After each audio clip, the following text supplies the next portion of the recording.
Hello, everybody. Welcome. Hi, Bria. How's it going? Can you hear me, Bria? You're a little pixelated for a minute. Oh, okay. Am I clear now and loud? You're coming back now. Yeah. Okay, brilliant. How's it going, everybody? Welcome. This is always the most exciting session for me of Community Week, the very first session of the week, and we are so excited to join you. I can already see so many people in the chat. We've got Katrin from Estonia, Anas from Morocco. Hi, Anas. Thank you so much for all of the incredible support you're showing on Twitter, by the way. We saw all of the amazing things you shared on Wakelet Live. That was really cool. We've got Marilina from Romania, Karima from Tunisia, Sheila from Guatemala, Marit from Finland. Wow. Vitali from Ukraine. Hey, Vitali. I saw you sharing all your thoughts on Wakelet Live yesterday as well. I hope that you loved the features that we shared. We've got Melissa. Melissa, let us know where you're from. Susanna from Croatia, Romania. This is what I love most about Wakelet Community Week. It's that so many different people from so many different countries joining to what we're going to be sharing today.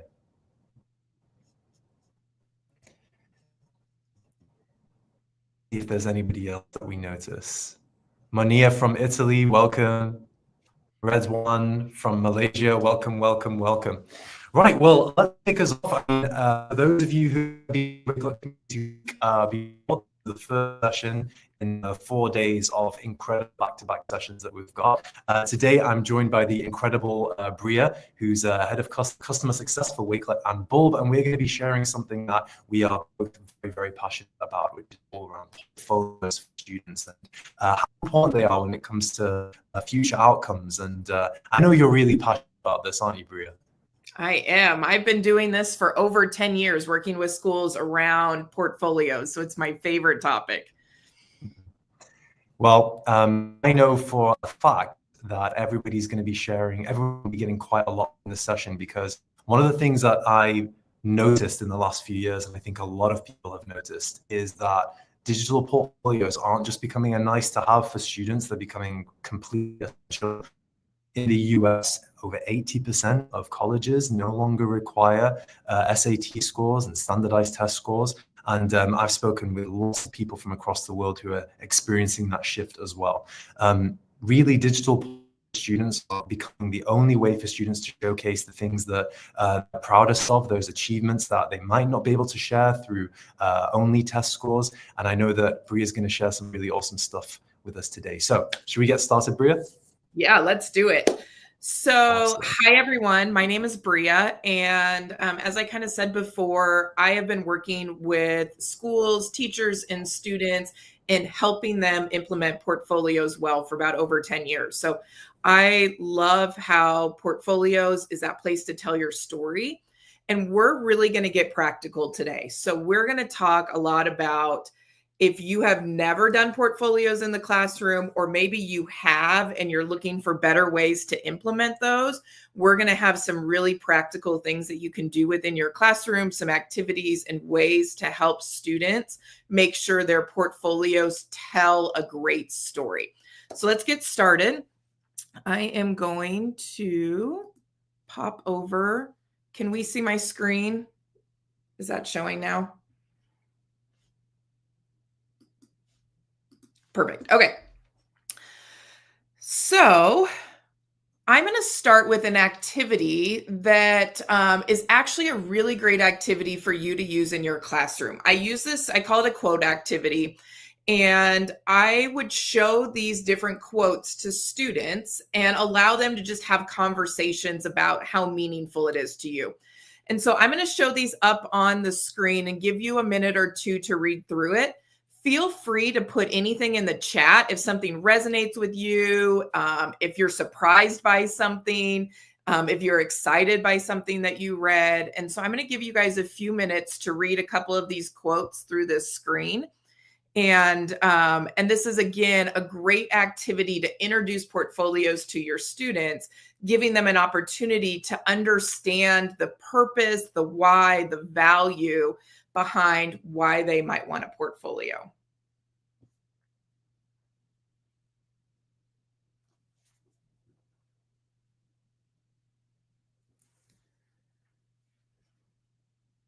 I don't know if any of you guys are on LinkedIn, but having them come out from their global talent trends report saying that demonstrated skills, that's exactly what portfolios are about, are becoming so much more valuable than resumes alone is so powerful. By the way, if you guys haven't tried that new album feature that was announced yesterday in Wakelet Live, I encourage you to try that in your own Wakelet. I am loving it. I've been trying it in the last couple of days as well. So what about portfolios for employability? I'll give you a few minutes. Feel free to read through these quotes as well.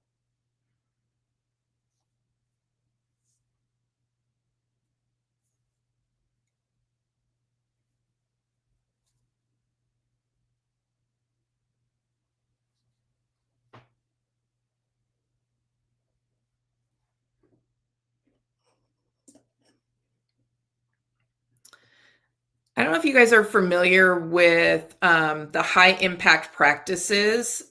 They usually refer to, there's internships in their portfolios is one of those things that they call a meta high impact practice. And it's really because it takes writing across the curriculum, internships, that real work, the core of where learning is, and it helps bring that all together. And so that's a lot about what the AACU talks a lot about in terms of high impact practices as well. All right, let's look at one more, because I'm really passionate about what reflection can do to help create understanding for oneself, to tell your story, and to help students make connections in their learning. And so there's a couple great quotes in here as well.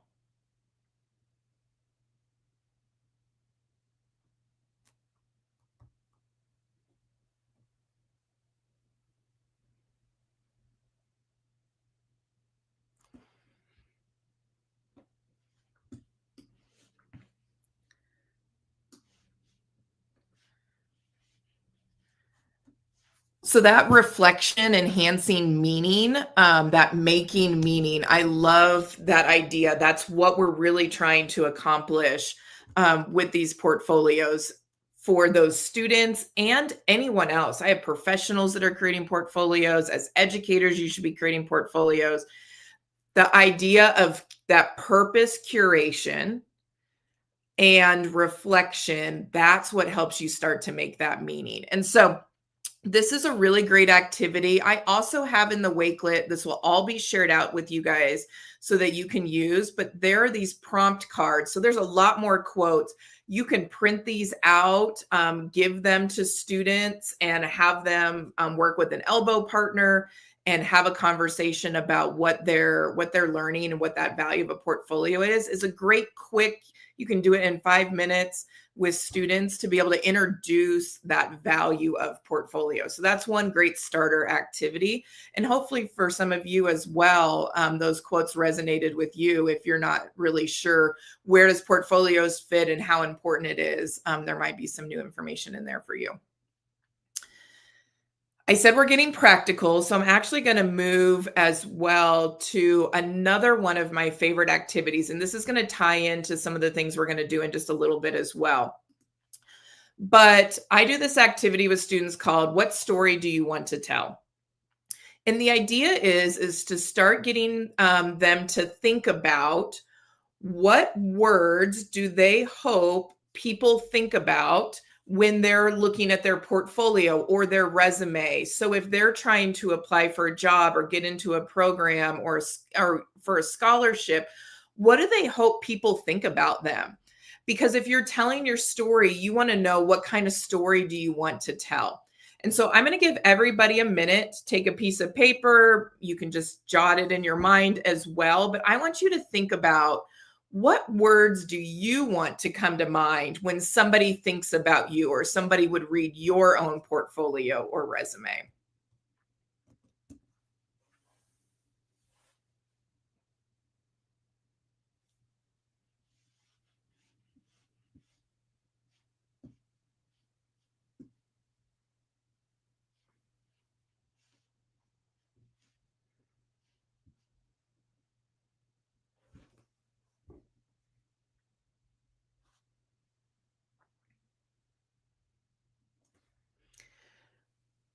So again, this is a really great, quick introduction activity that you can do with students, getting them to start to think about what are some of those words that are meaningful to them that they want others to think about.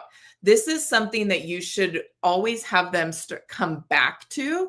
So as you work throughout the year, and maybe they're adding stuff to their portfolios or they're working on their resumes, having them come back to these words, maybe even adding new words, or looking at their portfolio and going, hey, are the examples you're putting in here, is the story you're telling, are you telling that in a clear way that these words would come to mind if somebody was looking at that?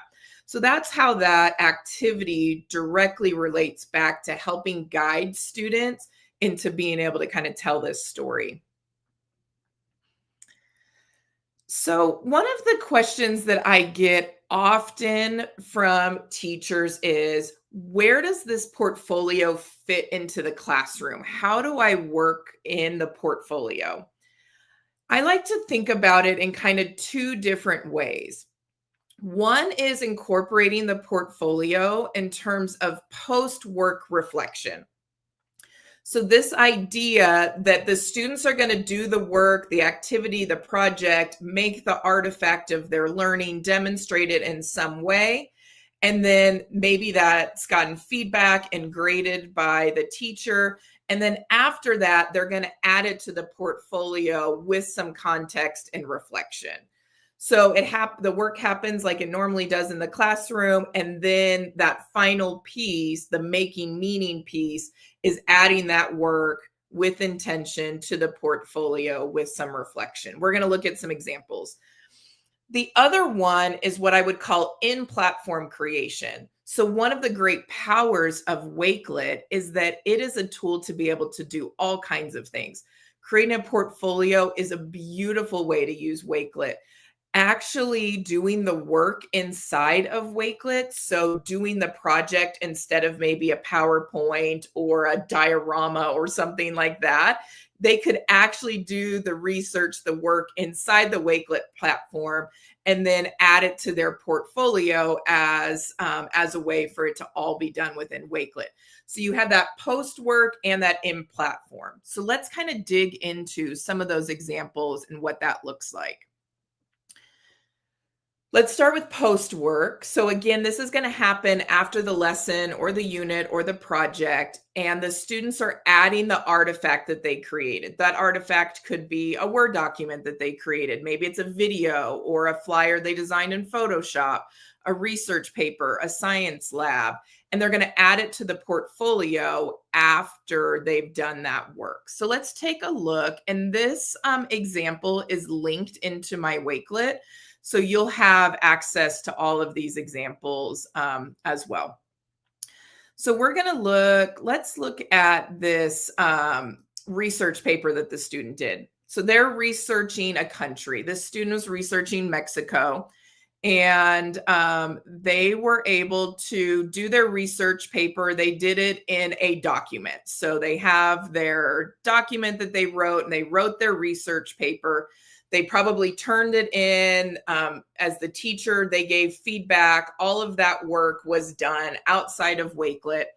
And as the last component, it's like now the student has a writing sample that's great for their portfolio. So they're going to add it into their portfolio. So they're going to add their document and link it to a Wakelet page. And then they're going to put together a portfolio reflection. This is where it is really key, the difference between just housing a bunch of artifacts, kind of like a Google Drive, or just a bunch of things are in there, to actually having an intentional portfolio that shares a story. So that reflection, that context is really, really important in creating that meaning. So I use a couple different frameworks to help students and guiding them in terms of adding that work to their portfolio. This one is done as why did I create this? So the students add the piece of work after it's done. So this is the writing sample. And now they're answering these reflection questions. Why did I create this? What challenges did I overcome? What did I learn? And what would I do differently next time? And then there's this skills in action where they're connecting what did I learn in this research project that I did about Mexico, and how does those skills in action relate to maybe a potential future job or the skills that I have and I'm learning in my experiences. And so now this piece, this artifact, this writing that's a part of the portfolio has started to create meaning. It's starting to tell a story. And so that's a great way to be able to add context to the work that the students are doing and adding into their portfolio. So let's compare that a little bit differently to what that may look like in terms of an in-platform work. So the student did the research, wrote the research paper on, say, a Word document or a Google Doc, and added it to Wakelet for their portfolio reflection. What happens? They would do that assignment directly in Wakelet, so in platform. So the assignment is do a research on Mexico. The student comes in here and creates a Wakelet. They're exploring Mexican culture and traditions. And look how beautiful this looks. A lot more interesting than that Word document that was linked. But this is creating in platform. So they have a great introduction. They're able to bring in a video that they found in their research, pictures around all the different areas that they have. And so they've actually done this research paper in work in the platform. And so this needs to be turned in and graded and getting and feedback. And so you can do that through your LMS, through looking at it through Wakelet. If you use a Wakelet activity, you can use that as well. But this is the work that's done directly in Wakelet instead of in a PowerPoint or on a Word document. And then the final piece is the student is still adding that reflection. So they're still making meaning. So writing the research paper helped me improve my research and writing and organization skills. I learned how to find reliable sources. It made me more curious about other countries. And if I did it again, I would manage my time better and go deeper into my reflection. So this is a great way where Wakelet can be both the platform that the work is done and the reflection piece of adding that to their portfolio. And the student would have this in their portfolio that they could showcase as well in terms of like an academic highlight. I find that sometimes examples are really helpful. And again, these are all linked and available to you. So let's look at it from like a science lab perspective. We'll start with the post example as well. So again, the student did the science lab, and now they're adding it to their portfolio. So they wrote the science lab, maybe it's in a science notebook or somewhere else. They've turned it in, they've gotten all the feedback from the teacher, and now they're adding those artifacts to their portfolio. So they took a picture of their lab that they did in their lab book, and then they are adding, here's another framework that I use. It's called the STAR framework. And the students have to reflect and talk about what was the situation? What was the purpose of the assignment or this artifact that you're adding to your portfolio? So that's S. S is for situation. So they're given a lab assignment to observe and record different chemical reactions. T is for task. So what steps did they take? If I'm looking at someone's portfolio, I want to know their thought process. I want to know how did they approach things? So this is where that STAR framework works really well. So were you working with a group? Did you do this individually? What tasks did you have? A is for action. So to complete this, I measured all the materials. I wrote the lab report. What are those actions? And then the results. What did I learn from it? What new skills did I develop in there? So that's STAR, and you can use this for any kind of artifact in class. And then the last piece is maybe doing like skills identified. What skills out of these labs did I learn that I can showcase? Careful observation, recording, scientific procedure, doing things step by step, communicating results in writing. So helping students make connections to the work they're doing and the skills that they're obtaining through that practice of that lab work or whatever artifact that they're adding. By the way, all these frameworks that I'm showing in these student examples, I have templates linked on the Wakelet so that you have access to those if you're interested in as well. So that was the post example. They did the lab outside of Wakelet, and then they added it with that STAR framework for reflection to add to their portfolio. So what does that same lab look like in Wakelet, where they're actually documenting the lab within their own Wakelet? Let's take a look. So they're actually doing the lab report on their Wakelet. They're writing out their purpose. They have their materials. Here's their procedures that they wrote out.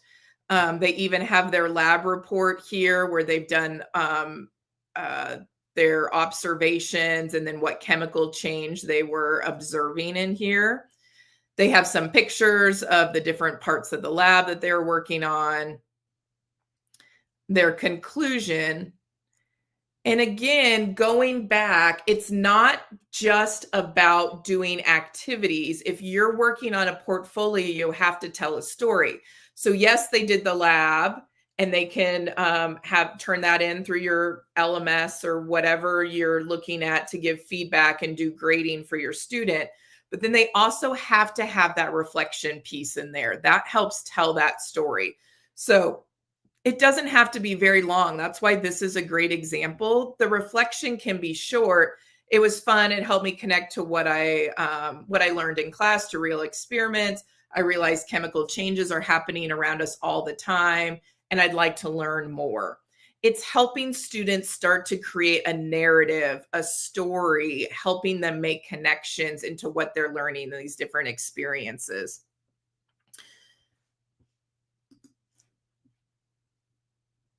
So we talked about these in-platform versus post in terms of where does portfolios fit into the workflow of your classroom.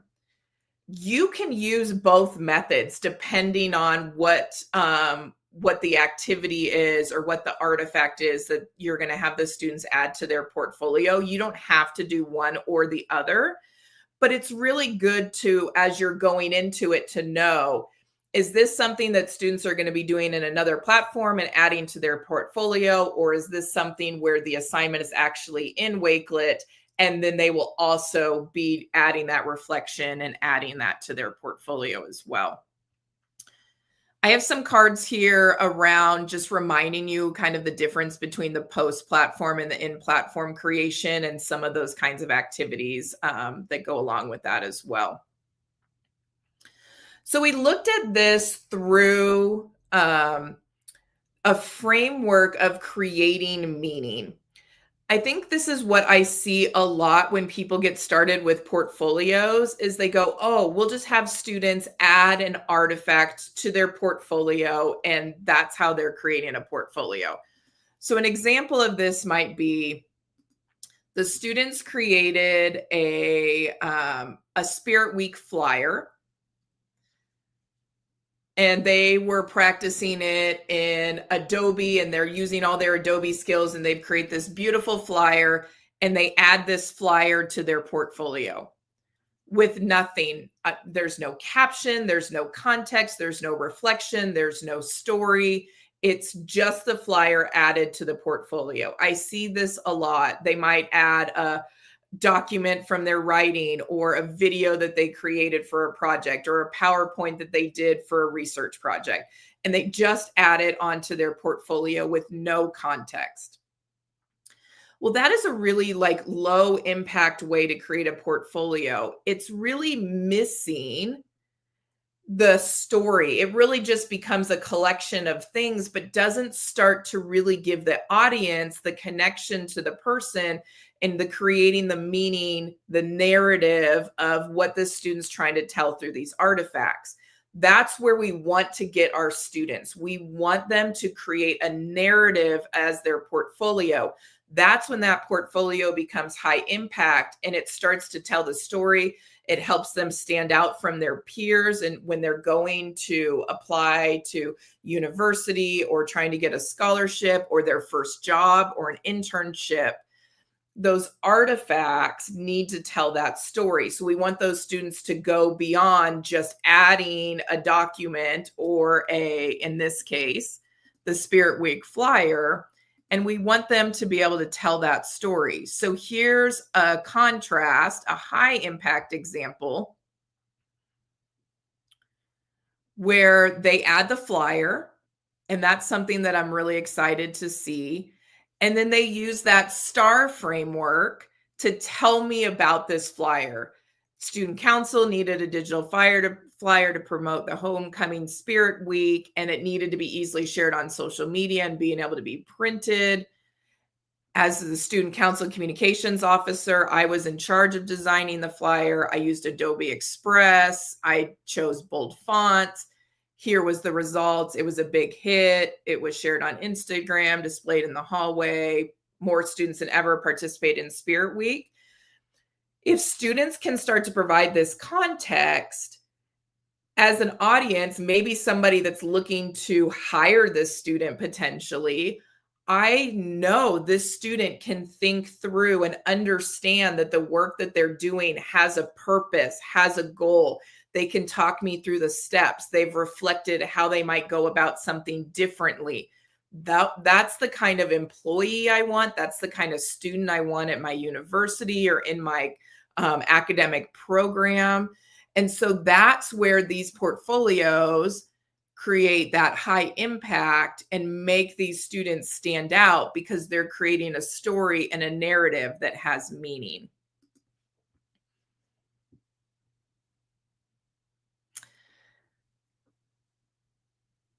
I'm just going to pause for a second. I know we went through a lot of content around high impact versus low impact, making sure that we're not just putting single artifacts in the portfolio, but we're creating some kind of reflection or narrative around that to tell a story. Does anybody have any questions?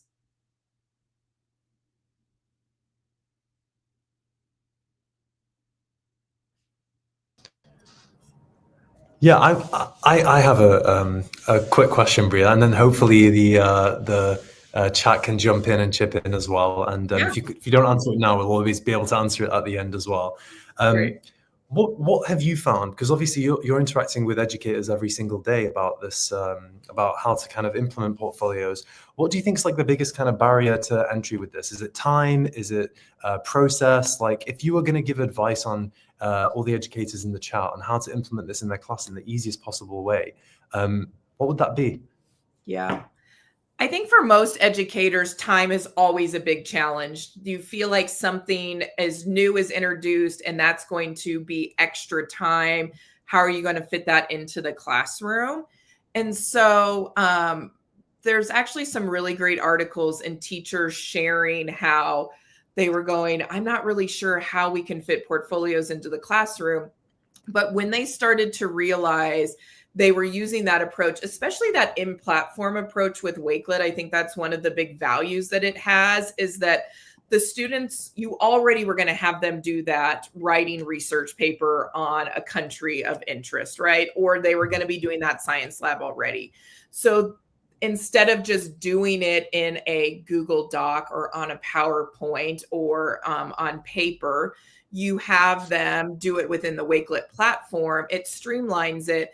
And then you give them time to actually reflect. And what teachers say is that is some of the best use of time. It doesn't have to be a lot, but giving them time to communicate and think about their learning and then be able to express that, whether that's through writing in a reflection or a video reflection or an audio record reflection, whatever that may look like.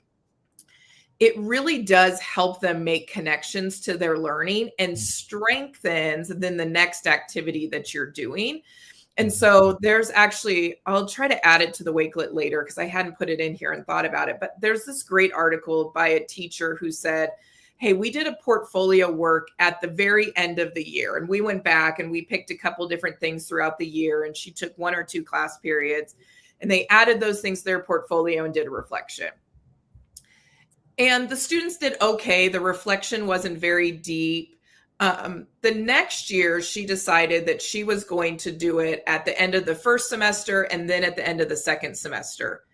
And she realized by doing it twice a year, the students actually got better in terms of how they were communicating and the work that they were producing was getting better. So then the following year, she actually was doing it, I think, every 2 months. It was kind of the end of like the 9 weeks or some kind of more regularly throughout the school year.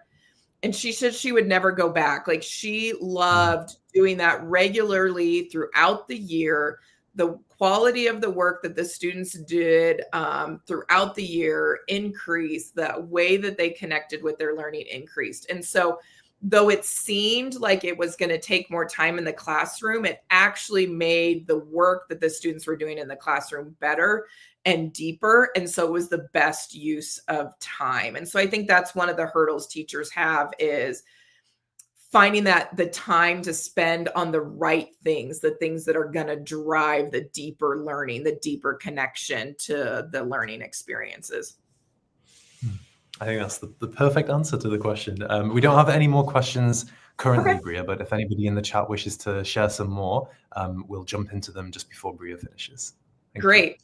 So I'm just going to wrap up. I think one of the most important things for teachers, especially at this time of year, many of you guys are starting a beginning of a school year with students. Having those activities where you can introduce portfolios in interesting ways that is going to help students create the meaning and understanding of the purpose of the portfolio. That's something that we have to reiterate to students constantly because they don't always get it right away. We're creating that framework and helping them decide things that should go in their portfolios, but we want to help emphasize to them, what is the meaning of this? Because portfolios is a lifelong tool. It's not just something that's done in your classroom. It's something that hopefully they're keeping up throughout their career. And a great way for teachers as well to really start to have ownership and feel comfortable in implementing portfolios is creating their own. So you guys are doing, we're doing Wakelet Community Week. You're engaging in all these learning opportunities. You should be documenting these in your own Wakelet portfolio and showcasing your growth and your growth as a professional. What are the things that you're trying in education? What are you doing? It's a great way to get started. So this giving out quotes and letting kids interact with things about why is portfolios meaningful. That's a great activity. The what story do you want to tell and help them starting to think about words and how that relates to what story they want to tell is another. It doesn't take very much time, but it's a great starter activity. And then I'll also show you down here at the bottom of the Wakelet. Sorry for the scrolling. But those frameworks that I used in those examples, I put into a template that you can copy and use and customize on your own as well. So if you were interested in the STAR framework and having students think about the artifacts that they're adding in here, all of those templates are linked for you to be able to use and customize. And I usually put little examples down here just to guide students into what is the reflection that we're looking for. So all of those resources are going to be available to you. Thank you guys so much for your time. I hope you had at least one takeaway in terms of how to maybe get started with portfolios with your students this year, or maybe how to level up that high impact in terms of the work they're adding to their portfolios. Thank you so much, Bria. That was amazing. And I think a lot of people in the chat as well have been very inspired to kind of pick up the concept of portfolios and bring them into their own classrooms. But I loved what you touched on in the end there, that as portfolios are a lifelong tool. Like I have one, I'm sure that you have one. The ability to not just not just share it out. Sometimes you're not in a position where you necessarily need to, but I think it's the reflection piece that's so important. Every day we're learning new things, we're discovering new things about ourselves, we're able to showcase new skills, professionally, personally, and just being able to reflect on that is really good. And I love the way that you described it as like a full cycle thing. It starts with reflection. It starts with just keeping those artifacts, getting into the habit of saving them as opposed to just leaving them kind of in the ether, organizing them. And then before you know it, the students will have that portfolio that they can then share with stakeholders. So I love that. Ownership as well, right? Like having something that the students know is theirs, regardless of how well they might do in an exam, regardless of where they are in their personal growth. They have something that has their mark all over it that they can be proud of. And we did have one question from Marilina, I think, which was a really good question, which is, how do you approach evaluation? I don't know if you wanted to take that, Bria, and thoughts, which I'll jump in a minute, but that could be a whole session. Actually, I've done sessions that before, and there might even be some. You should maybe take a look. I don't know if anybody's doing any kind of authentic assessments using portfolios. But we're seeing huge trends in education programs going away from more of those standardized type tests to these authentic portfolios, because the idea is we want to see students applying that learning.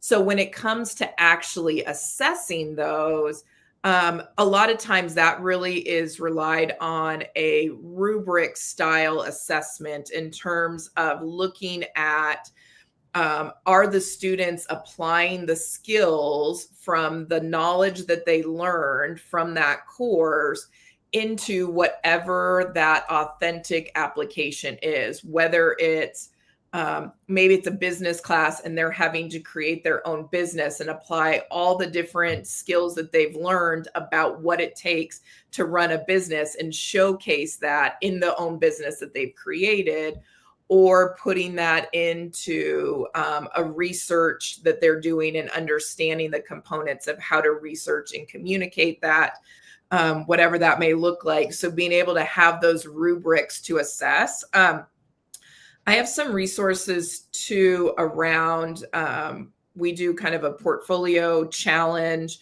I've done some rubrics around different components of the portfolio that I can always put out for resources too. And you can search. There's a lot of different rubric. I don't know, Nisba, if you know anybody else who does a great job of like portfolio rubric assessment stuff too. Yeah, I think I would kind of approach it from a different way from what I've seen. I think there's two different ways of looking at portfolios, right? There's I think the way that Miralina is hinting at, which is that the students create a portfolio that's then assessed by the teacher. And I think that a lot of other districts and schools do it a different way, where like the content that's going into the portfolio, that's what you assess. So let's say, for example, like you were just saying, Bria, someone's done a student's done like a project or an exercise for a collaborative collection on Wakelet. That's the thing that's assessed, and then that goes into the Wakelet portfolio. But I do know that there are ways of like you said, rubrics as well, Bria, of how to kind of evaluate that. But what I found is that what part and parcel of that student ownership is almost like the things that the student is putting in there aren't necessarily things that need to be assessed. They aren't necessarily things that need to be need a rubric, right? It's like if a student has done a bake sale or has completed a charity walk or has raised money for an organization in their local area, those are the kind of things that go into a portfolio as well as the academics. So I think there's some flexibility there, right? Yeah, I would say too, I do have programs who actually assess, or maybe a better way to do it is to like hold students accountable for creating the actual portfolio. That's a lot of the challenges in education is we want students to be adding to their portfolio, but we need to create some kind of accountability and expectation for them to be able to do that. So I agree with you. A lot of the work that's getting put in the portfolio is being assessed elsewhere and then added to the portfolio. That's kind of that post piece of it, right? But then you can also have rubrics for the portfolio as a whole. And what people tend to get to is kind of what we talked about today. on a rubric, on a scale, how deep is the students going in terms of their reflection or collecting artifacts that really are meaningful and relate to whatever those objectives are? So if you're going, I want you to select 3 things that you feel like show the most growth, then that rubric is assessing, did they select all 3 things? Did they do 3? Were those relevant? Was the work they put in, was it polished? So that's kind of another big thing about rubrics for portfolios. Like, is that work polished? Did they have a deep reflection, or what level of reflection did they have when they were adding those artifacts? So those are great things that I see in rubrics as well. And I'll add to my Wakelet a link to some of my portfolio rubrics that I've used. Awesome. And that link to all of the awesome things that Bria's just shared, the collection, the presentation, all that great content, that's included with the certificate link, which I'm going to go ahead and share now. So if you complete this form that I've just shared in the chat, you'll not only get your certificate, you'll also get access to all those amazing resources that Bria shared today. Bria, that was incredible. Thank you so much. Honestly, I think a lot of educators out there really understand and get the why, and it's the how that people struggle with. Even if you do have a tool like Wakelet or Bulb, it's like, we know what this can do, but how do we implement it? And there's, like you mentioned, there's the time constraints, there's the process constraints, but I think you summed it up perfectly in that just start getting the students to save things, right? So if they're proud of something, if you've completed a particular exercise or anything at all, get the students to save it and reflect on it. Once they get used to that, before you know it, they will have the foundations of a portfolio that they can continue building. So yeah, I'm really excited about the stuff that you just shared, Bria, and I know that everybody in the chat is as well. It was an incredible first session. I have just shared the certificate of attendance in the chat, and I'd also like to shout out the next session of Community Week as well. We have got a community discussion happening with Amy and Sam soon, but then at 7:30 a.m. PT, which is 8:30 a.m. Mountain Time, 9:30 a.m. CT, we do have our first keynote of Wakelet Community Week, and that is with Joe and Kristen Merrill, who are absolute superstars on the scene. If you know them, you know them. If not, you'll really enjoy their session. It's all about redesigning creativity in a world of AI. So it's going to be a super exciting session, and we can't wait for you to join us. Bria, thank you so much. I appreciate all of the stuff that you shared. Do you have any final thoughts for our community before we jump off? I always encourage, I said this before ending, you guys are in these learning experiences. And so make sure you're documenting some of your key takeaways in your Wakelet. And for those of you that are starting a new school year, have a fantastic new school year. For those of you that are in the middle of it, I just keep going. And I'm excited for you to try portfolios. Likewise. Awesome. Thank you so much, Bria. Appreciate it. And I hope that everybody enjoys the rest of Wakelet Community Week. Be sure to share all of your highlights and your favorite moments with us on X and social media. Get involved with our competitions. And yeah, we will see you on the next one. Thank you.